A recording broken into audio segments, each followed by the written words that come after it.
viens, tu supplies ton Dieu, tu cries ton Dieu, Seigneur, enlève cette peine. Dieu va faire quoi? Il va l'enlever. Amen. C'est pourquoi ça là, c'est donné aux enfants de Dieu, le discernement. Il faut discerner. Alléluia. Amen. Quand on est fautif, ne cherchez pas de se justifier devant Dieu. Nul. Le texte de Job est écrit là. On ne se justifie pas devant Dieu. On dit, Seigneur, tu as raison. Je comprends ce qui m'arrive. Pardonne-moi, j'ai mal fait. Que ma pénition ne soit pas grande. Je dis, garder les souvenirs de mes péchés, je ne peux subsister à ta présence. Amen. Alléluia. Tu parles à ton Dieu. Amen. Nous voyons mes bien-aimés. Amen. Ne t'effraie pas de ces châtiments. Amen. Quand Dieu te connaît, ne te fais pas de ces châtiments. Quand tu es tombé, tu fais quoi? Hey, je suis tombé à cause de ma faute, tu fais quoi? Je commence à demander pardon à Dieu. Amen. S'il a dit sa pénition va être de 3 mois, bon, d'accord, je vais attendre. Amen. Vous connaissez David dans le texte de dénombrement. Dès qu'il a dénombré, son cœur a bougé. Dieu a dit, je te donne de choisir combien? 3 fléaux. Amen. David a choisi de tomber entre les mains de Dieu et la peste a commencé à frapper le pays. Amen. Il a dit, mais qu'est-ce que ce peuple-là a fait? C'est moi qui ai fait. Si tu veux me détruire, détruis-moi. Ça, c'est un bon leader. C'est comme ça qu'il confesse son péché. Alléluia. Et il a offert. Avant, vous connaissez ce qu'il a offert. Et puis, la plaie s'est arrêtée. Alléluia. Amen. Ne jouez pas les forts avec Dieu là. Ça ne marche pas. Quand ça ne va pas, quand c'est ton frère qui dit à ton frère, va à ton frère. Demande pardon. Amen. Tu savez que demander pardon, parce que l'Esprit a insisté beaucoup sur le pardon, je ne vais pas en prier. C'est un exercice. Le plus tu demandes pardon, le plus tu demanderas encore, le mieux tu seras avec Dieu. Amen. Ne suppose pas que les gens vont te pardonner parce que tu te consommes un petit, tu commences à sourire. Non. Quand tu as mal fait, tu dis, j'ai mal fait, pardonnez. Alléluia. Gloire à Jésus-Christ. Amen. Ça, c'est le premier principe. Quel que soit les châtiments que tu subis de la part de Dieu, supporte-les et prie. Ne dis pas, je suis tombé enceinte à cause de ma bêtise, je fouille l'église, du champ de ville, ça ne sert à rien. Supporte bien avec ta grossesse et malhonnête à l'église, viens avec nos propres, la vie, nos propres là. Agenouille-toi là-bas, prie. Ceux qui se moquent de toi vont se rendre compte. Dieu visite aussi ils vont te donner ce que Dieu va faire dans ta vie. Ne fuis pas. Amen. Amen. Parce que celui qui est chrétienne, qui te retrouve enceinte sans te marier. Ok? Le pauvre est public. L'amende aussi doit être publique. N'aie pas honte. Viens, mets-toi au coin, loue Dieu, prie. Mon Dieu, ma peine est grande. Alléluia. Tu vas voir si c'est là aussi. C'est lui qui va être étonné. Un jour, c'est toi qui vas lui imposer le main. Dieu, c'est un Dieu de grâce. Alléluia. Quand tu as des problèmes à cause de tes propres fautes, ne fuis pas devant la face de Dieu. Viens et prie. Il est venu pour ça. Jésus est mort pour ça à la croix de Calvaire. Alléluia. Gloire à Jésus-Christ. Juge chapitre 6, verset 7. Gloire à toi, Seigneur, que ton nom soit béni. Oh Maranatha, oh matin, un matin de paix aujourd'hui, un matin de paix.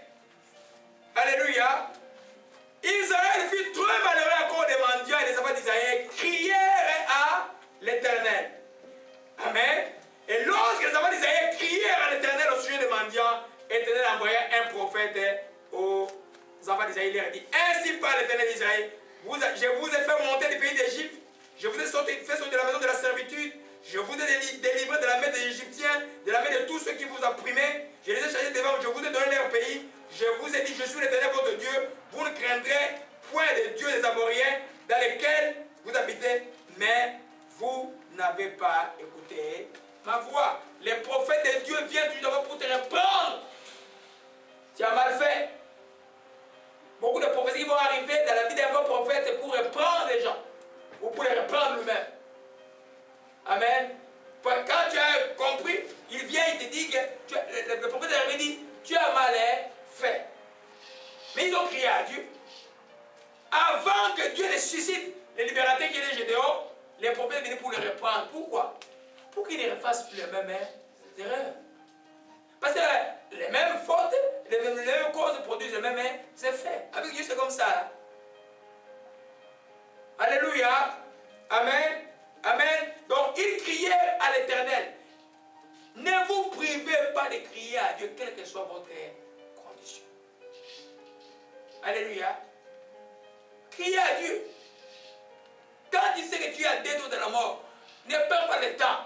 Crie vers Dieu. Le Dieu d'Abraham, d'Isaac et de Jacob, on crie vers lui. Même quand on a été la personne la plus abjecte sur la terre, même on a été Hitler, quand on crie vers lui, il va t'écouter. Vous savez, il y a un roi d'Israël qui s'appelait Akab. Il était impie. J'ai enseigné ça dans quel enseignement, je ne sais plus là. Amen. Akab, à un moment, il a crié vers Dieu. Dieu l'a frappé de maladie. Il a crié, Dieu l'a écouté. Parce que Dieu a vu qu'il s'était humilié sincèrement. C'est que Dieu demande que tu t'humilies simplement, sincèrement. Il n'a pas besoin de tes subterfuges là. Il a besoin que tu t'humilies sincèrement.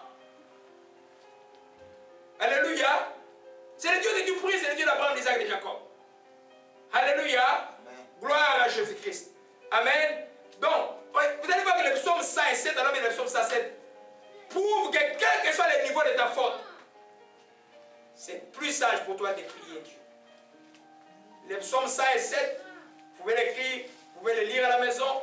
Quel que soit le niveau de ta faute, faute volontaire, rébellion, ignorance, orgueil des affaires, c'est tout ça, cette somme-là.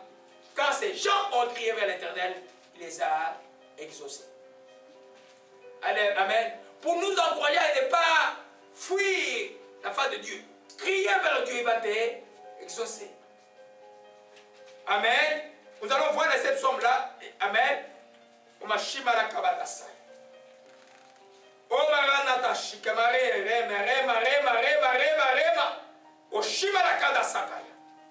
Hébreux 10 d'abord. Hébreux 10, verset 26. Oh, gloire à Jésus-Christ. Amen. C'est ça la grâce. C'est ça la grâce de Jésus-Christ. Amen. Car si nous péchons volontairement, après avoir reçu la connaissance de la vérité, il ne reste plus de sacrifice pour ces péchés. Amen. Mais il attend terrible du jugement, de la redelle du feu qui dévorait les rebelles. Celui qui a volé la loi de Moïse met sans miséricorde sur les positions de 2 ou 3. De quel pire châtiment pensez-vous que sera jeté de mort celui qui aura foulé au pied les fils de Dieu, qui aura tenu pour profane le sang de l'alliance, qui par lequel il a été sanctifié, qui aura outragé l'esprit de la grâce. Quand volontairement tu fais quelque chose que Dieu défend, tu outrages l'esprit de la grâce. Tu insultes le Saint-Esprit. Tu dis que Jésus n'a rien fait à la croix de Calvaire. Ça mérite que Dieu te punisse. C'est ce que ça veut dire. Quand il n'y a plus de sacrifice pour un péché, les péchés sont toujours pardonnés à cause d'un sacrifice. Dans l'Ancien Testament, c'était le sacrifice des animaux. Aujourd'hui, c'est le sacrifice de l'agneau Jésus-Christ qui a été sacrifié pour nous. C'est par son sang que nous avons été justifiés. Alors, quand il pêche volontairement, son sang ne fait plus rien. Mais c'est le jugement qui t'attend. Alléluia. Mais quand il y a ces jugements-là, tu peux toujours crier à Dieu. Amen. En te repentant, en gênant, il peut arrêter la plaie. David savait qu'il ne devait pas dénombrer. Quand il a fait son cœur s'est battu. Mais il a même dit à son général, vas-y, va dénombrer les peuples. Alléluia. Amen. Ça, c'est une autre chose qui m'arrive dans la tête. Alléluia. Gloire à Jésus-Christ. Amen. Nous voyons bien que, après avoir reçu la connaissance de la vérité, quand tu fais quelque chose et tu sais que tu fais que c'est mauvais, et tu continues à le faire, Dieu ne te protège plus. C'est ce que ça signifie. Ça dit que, mais toi, un jour, tu as dit que Jésus-Christ est mon Seigneur, et l'ennemi t'attendait. Après, comment tu as dit que Jésus-Christ est mon Seigneur? Satan est ton ennemi. Amen. Quand il est plus protégé, il fait quoi? Il n'a pas besoin de permission. Il a dit, il vient te frapper. Alléluia. Gloire à Jésus-Christ. Ne soyez pas trop silencieux aujourd'hui. Amen. Qui a une autre version de Bible? Parce que j'ai confondu les Bibles ici. J'ai pris une autre Bible qui c'est pas celle que j'ai lu habituellement. Alléluia. Oui, frère Jimmy, mais lis un peu très fort ta voix, je n'entends pas beaucoup dans la vidéo. Lis un peu fort, fort. Et juste chapitre 10, verset, lis juste verset 26. Hébreux 10, 26. Oui. Omarashi Malakai. Je lis au nom du Seigneur. Amen. Hébreux 10, verset 26. Car si nous continuons volontairement à pécher, après avoir appris à connaître la vérité, il n'y a plus de sacrifice qui puisse enlever les péchés. Amen. Il y a plus clair que ça. C'est très clair là. Alléluia. Amen. C'est très clair. Alléluia. Amen. Amen. Si nous avons appris à connaître la vérité, après cela, nous péchons exprès, aucun sacrifice ne peut enlever les péchés. Ce qui est dit dans l'autre version que j'ai amenée là. Amen. Amen. Quand tu pêches exprès, il y a un sacrifice qui enlève. Alors les gens ne comprennent pas que la grâce c'est quoi? Le Saint-Esprit vient sur toi. Maintenant, par le Saint-Esprit, tu peux faire le bien, tu peux faire le bien. La loi de Dieu est inscrite dans ton cœur.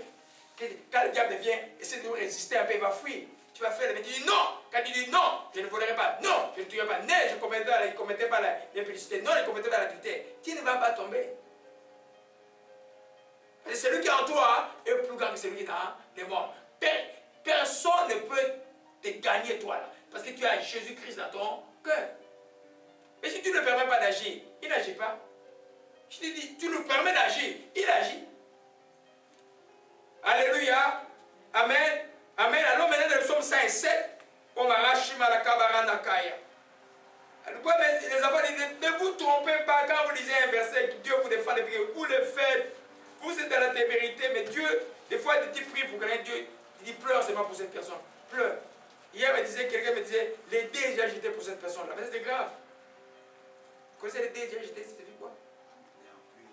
Il n'y a plus rien à faire. C'est grave ça. Et je suis mis à pleurer encore. Oh, mais je suis là, vous faites pleurer tout le temps, pourquoi? Hein? Réjouissez-moi plutôt. Amen. Quand les dés, je te dis, tu n'as pas écouté. Mais bien aimé, la Bible, là, c'est la parole de Dieu.